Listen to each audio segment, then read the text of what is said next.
Bom dia a todos, queridos e queridas, tudo bem? Hoje é dia 30 de maio de 2021 e eu resolvi começar com vocês hoje uma série de vídeos a respeito desse livro aqui do Paul Ferrini, chamado As 12 Etapas do Perdão, um manual prático para transformar o medo em amor.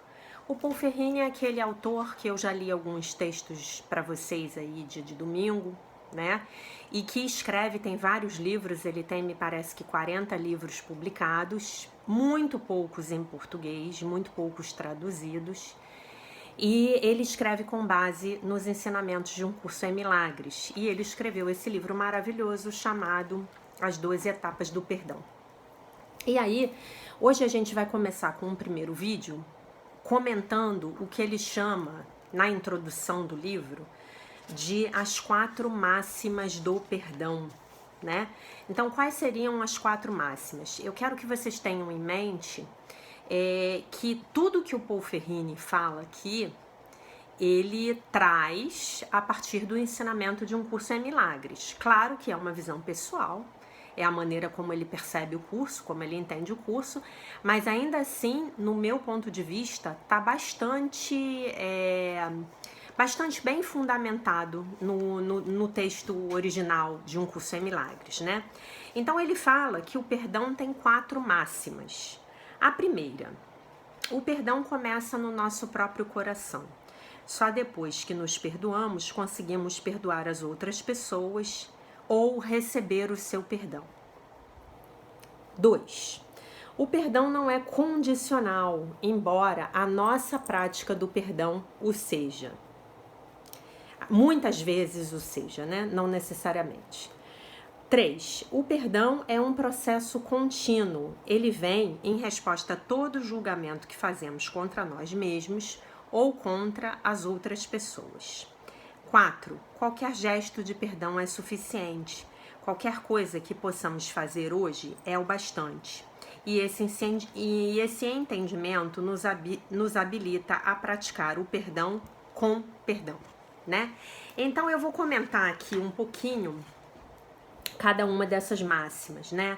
Então assim, quando ele diz todo perdão é de fato um auto-perdão, é perfeito, né? É perfeito, exatamente isso que Jesus fala no Curso em Milagres, porque eu só posso ver no outro o pecado que eu condeno em mim mesmo, né?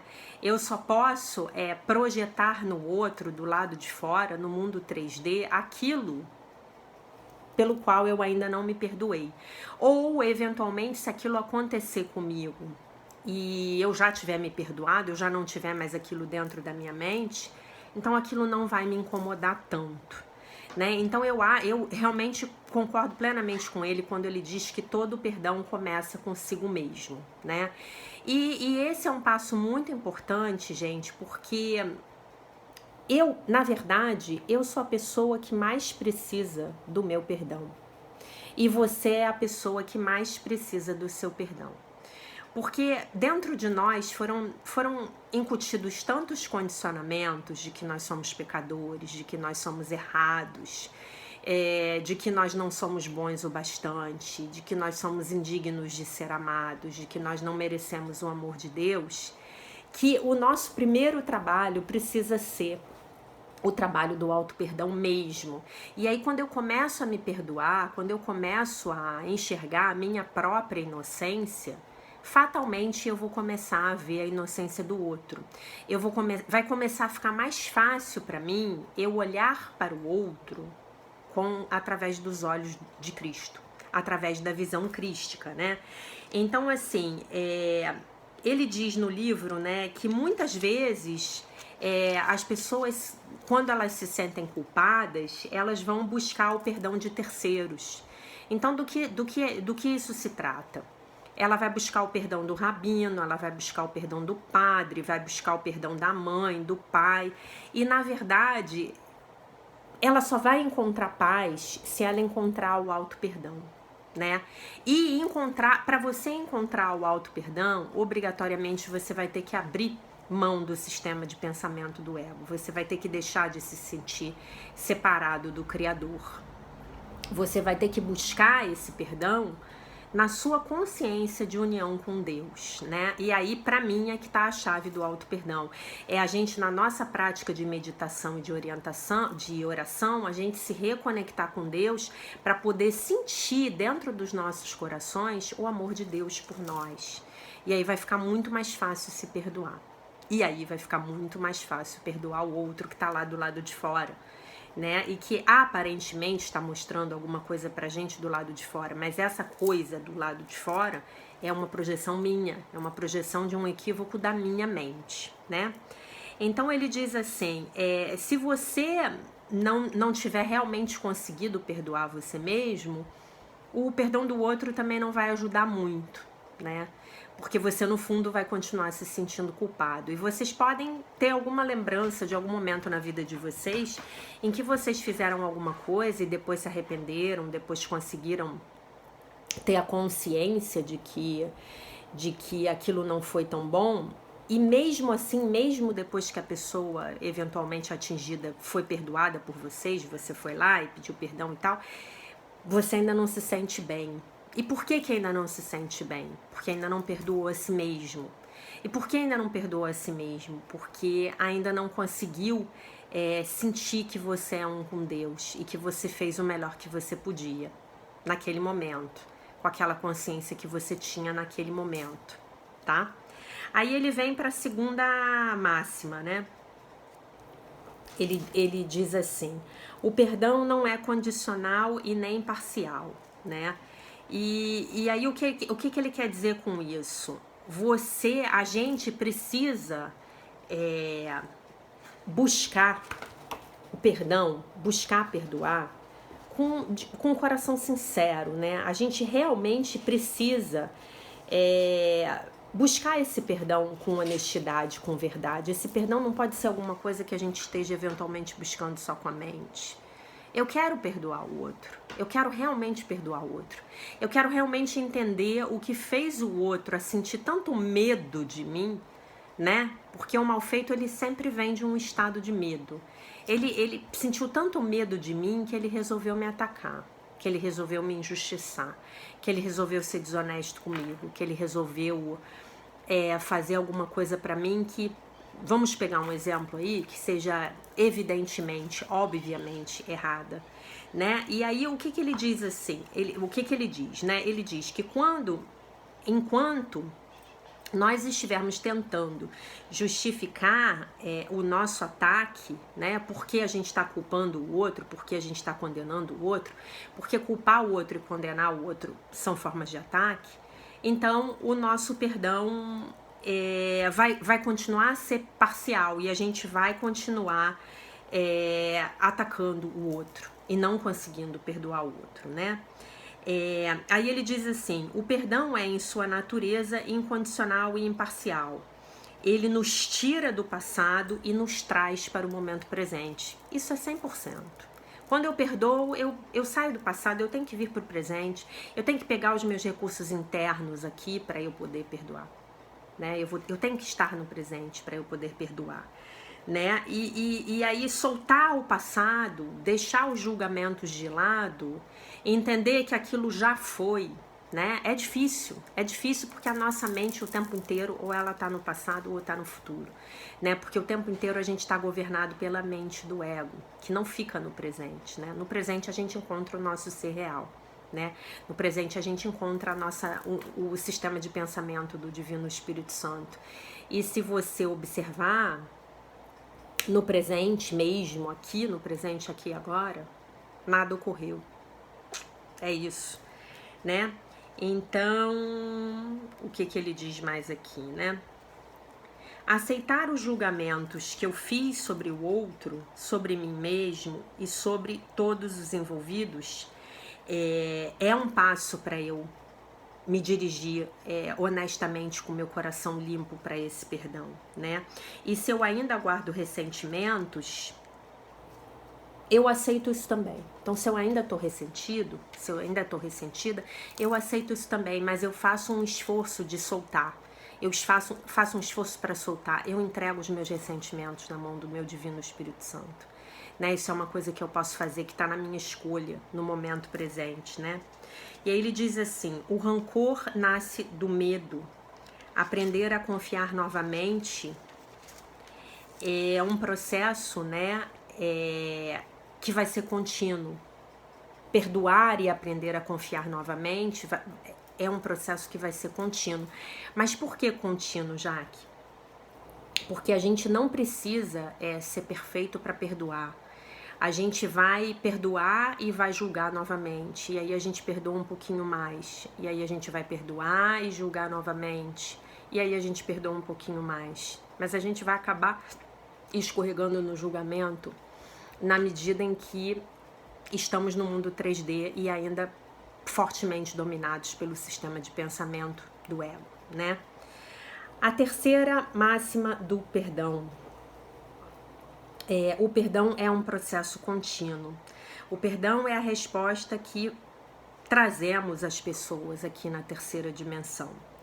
Guardar os ressentimentos é como carregar uma mochila de pedras, né? Ele dá esse exemplo no livro, não desse jeito, mas eu tive uma professora que falava muito isso.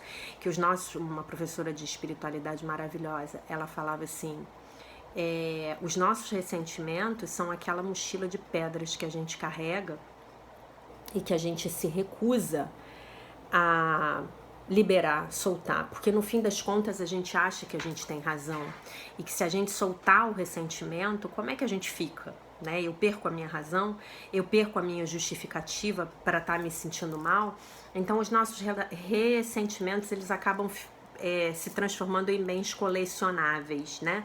Então eu coleciono um bem a respeito de A, eu coleciono um bem a respeito de B, eu coleciono o ressentimento de C, e aí eu vou carregando esse fardo, né? Isso é um fardo, né? Isso é um tremendo fardo que eu carrego, né? Os meus ressentimentos. E aí eu posso soltar, eu posso escolher soltar, eu posso fazer uma oração e entregar os meus ressentimentos nas mãos do Divino Espírito Santo, como eu falei antes, né? Entregar a minha raiva, entregar o meu rancor, entregar meu sentimento de injustiça, entregar o meu sentimento de indignação, né? Eu posso fazer isso. E isso se transforma assim numa escolha que eu posso escolher a cada momento, né? Podemos ter os nossos, como eu falei antes, né? Nós podemos ter os nossos ressentimentos favoritos que a gente cultiva com mais amor. O que aquela pessoa fez comigo há 10 anos atrás, né? E aquilo pode ser um ressentimento favorito. Porque quando uma pessoa me ofende, quando uma pessoa faz alguma coisa ruim pra mim, ela acaba me dando um grande direito de permanecer no meu ego, né? E o que o ego quer? O ego quer que nós permaneçamos no ego. O ego quer que a gente continue se identificando com o ego, não é? É isso que o ego quer. Porque no momento em que a gente se identifica com o amor, no momento em que a gente se identifica com a verdade dos nossos seres, no momento em que a gente abre mão desse sistema de pensamento baseado na separação, o que acontece com o ego? O ego desaparece, porque o ego ele não tem existência verdadeira. O que tem existência verdadeira são os nossos verdadeiros seres, né? Quem somos de verdade. E quem somos de verdade? Somos o amor, é isso que nós somos, né? E aí esses fardos, né, dos ressentimentos, em algum momento eu vou ter que colocar esses fardos de lado, eu vou ter que fazer essa escolha, né? E os problemas vão continuar a surgir, né? Deixa eu ver o que aqui ele está dizendo assim.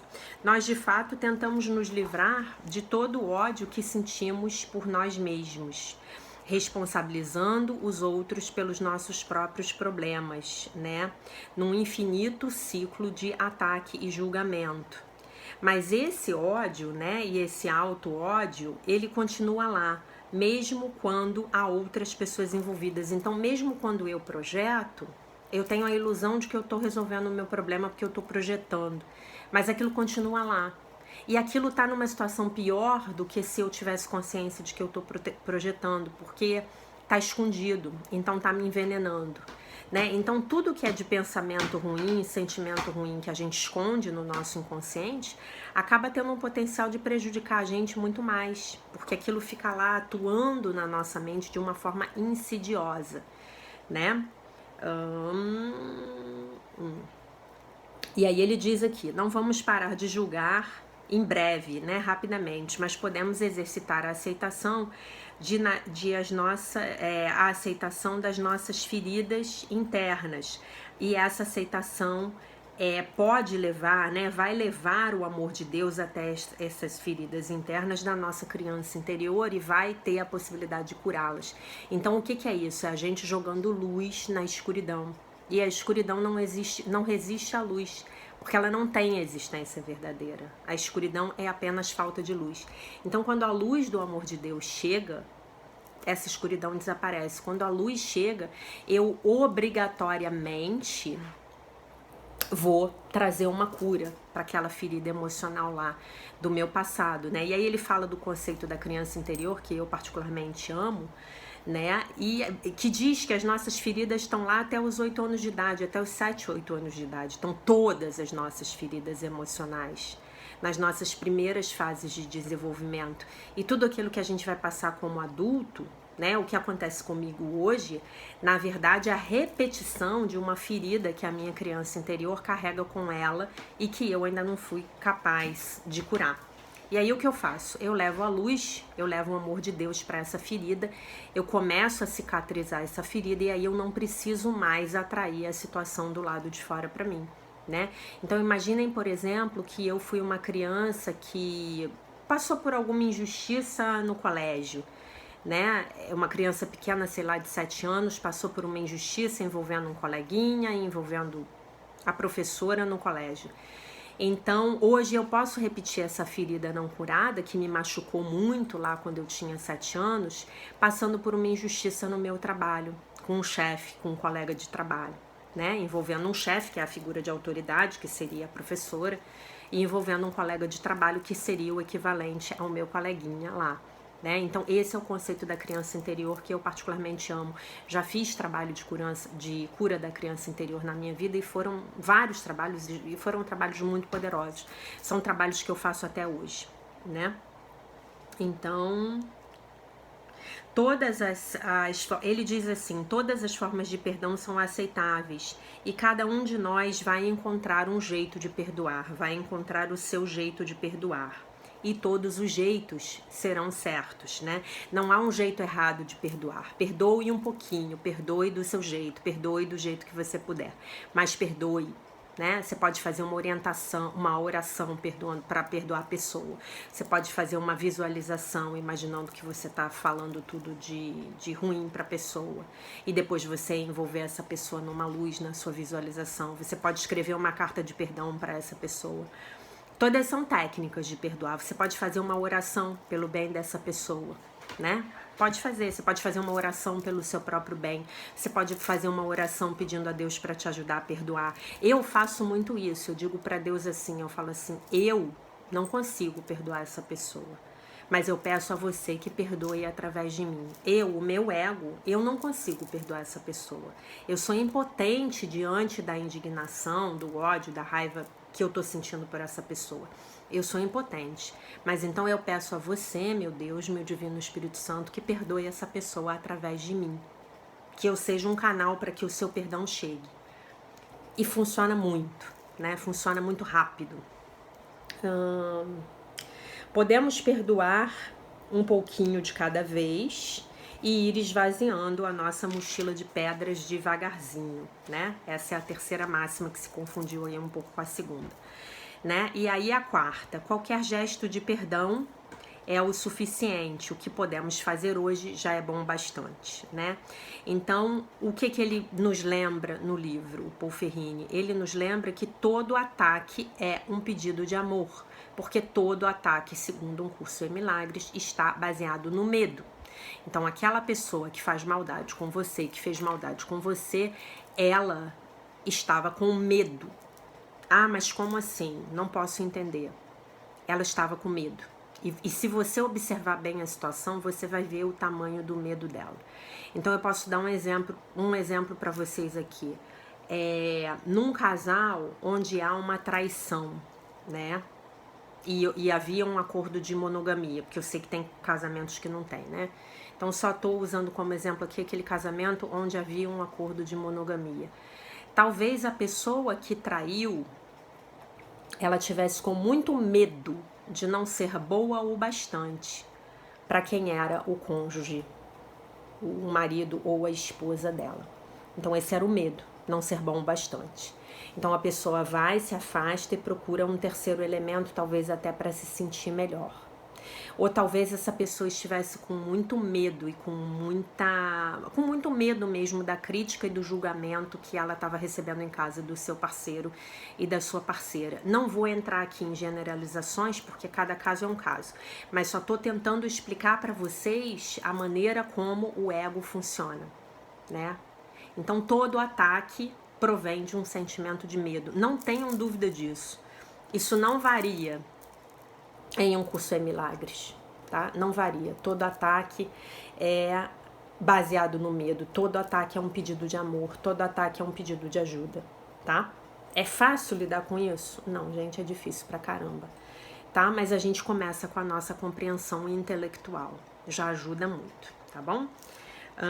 Toda situação dolorosa em nossas vidas nos abre a possibilidade de fazermos uma escolha entre o medo e o amor. Ao escolhermos o amor, nós abençoamos a nós mesmos e as outras pessoas. Quando escolhemos o medo, então é a nossa criança ferida que está clamando por amor, né? Então, quando a gente escolhe o medo, seja julgar o outro, ou seja atacando o outro, ou seja mesmo com o mal feito, né? Quando a gente é o responsável lá pelo mal feito, então quem é que está clamando por amor? É a nossa criança interior ferida, tá bom? Não é de forma alguma, no processo de perdão, não é de forma alguma para a gente negar a nossa dor, a nossa tristeza ou o nosso medo, né? A nossa culpa, a nossa vergonha, não é para a gente negar nada disso, que na verdade são expressões do medo. É para a gente enfrentar de peito aberto e pedir ajuda para Deus, para lidar com eles, né? Pedir ajuda para o Divino Espírito Santo. Meu Divino Espírito Santo, como eu posso lidar com esse sentimento de dor e de tristeza que me ocorre a partir da ação de um terceiro? Por favor, me mostre o que eu tenho que aprender com isso. Por favor, me mostre como lidar com isso. Por favor, me mostre como ficar presente para minha criança interior ferida. Por favor, me mostre como eu não me abandonar, como eu não me rejeitar, tá bom? Os nossos irmãos, ele finaliza dizendo assim: os nossos irmãos são os nossos mestres e a prática do perdão nos levará à perfeição. Então, quanto mais a gente praticar o perdão, mais a gente vai ser bom em perdoar, né? Então, assim, muito importante a gente não confundir o perdão. O perdão, ele parte de um local de aceitação, onde eu aceito a realidade tal qual ela se apresenta. Mas é importante não confundir o perdão com o processo de você ficar idiotizado e a aceitação com a resignação negativa, né? Então, quando eu aceito a realidade tal qual ela se apresenta, eu vou tomar uma atitude que seja boa para todos os envolvidos a partir daquela realidade, né, que se apresentou. Eu vou ver o que é possível para mim fazer, para eu fazer diante daquela realidade. Então, por exemplo, com o exemplo da traição, a realidade se apresentou. Eu descobri que o meu parceiro ou a minha parceira me traiu. E isso é ok para mim? Eu aguento? Eu tenho a capacidade de passar por cima e continuar vivendo com essa pessoa? Não, não tenho. Para mim a coisa vai ficar muito ruim, vai perder a dignidade, vai perder a possibilidade de eu interagir com essa pessoa a partir de um lugar do meu coração. Então não aceito, né? Então eu vou me resignar? As pessoas são assim mesmo, os casamentos terminam assim mesmo, é um casamento de muito tempo, não tem jeito. Homem é tudo igual, mulher é tudo igual. Isso é resignação, né? Isso não é aprendizado. Então, qual é o aprendizado que eu vou tirar dessa situação, né? Onde foi que eu também não fui tão correta, coerente com o meu parceiro, com a minha parceira? Onde é que está a minha parcela de responsabilidade? Né? Esse é um exame. E o que eu quero fazer a partir disso? Talvez eu perceba que aquela relação não tem mais nada a ver na minha vida. Talvez eu perceba que já aprendi tudo que eu tinha que aprender com aquela pessoa. Tô usando um exemplo extremo, né, gente? A gente pode pensar em qualquer exemplo, né? Então eu posso ser, por exemplo, mandado embora do meu emprego. Tá, e o que eu vou fazer com isso? Eu fui vítima de uma injustiça no meu trabalho e fui mandada embora, perdi o meu emprego. O que eu vou fazer com isso? Em primeiro lugar de tudo, eu tenho que aceitar, né? Mas eu posso também, de repente, decidir que eu vou botar o meu empregador na justiça.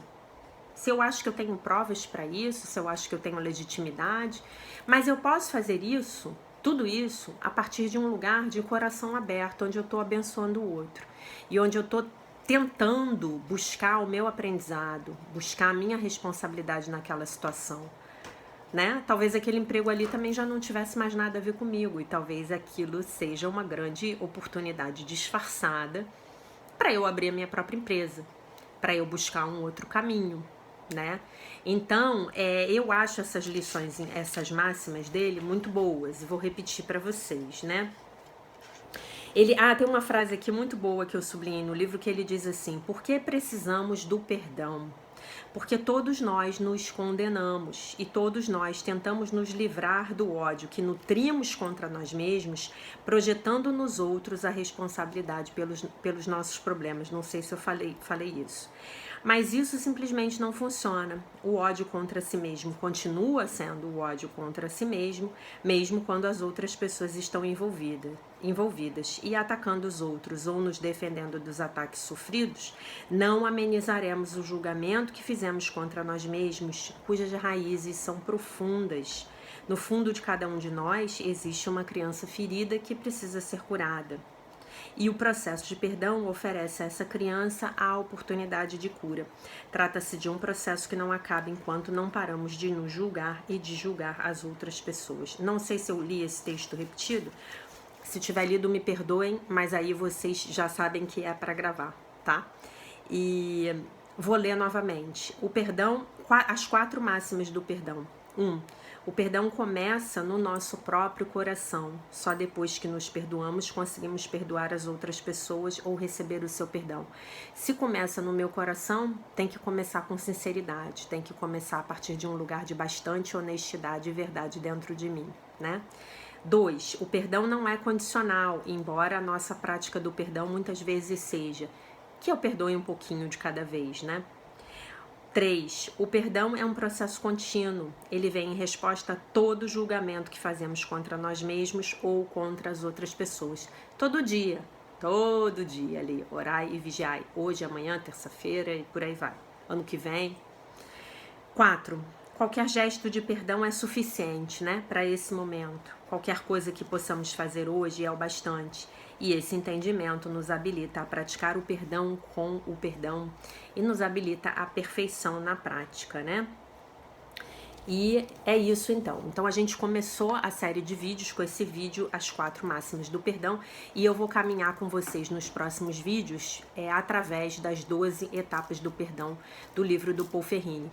Aconselho a vocês, aqueles que puderem comprar, você encontra, se eu não me engano, na loja americana tem, na Amazon. Eu pedi e ele chegou pelo correio, tá?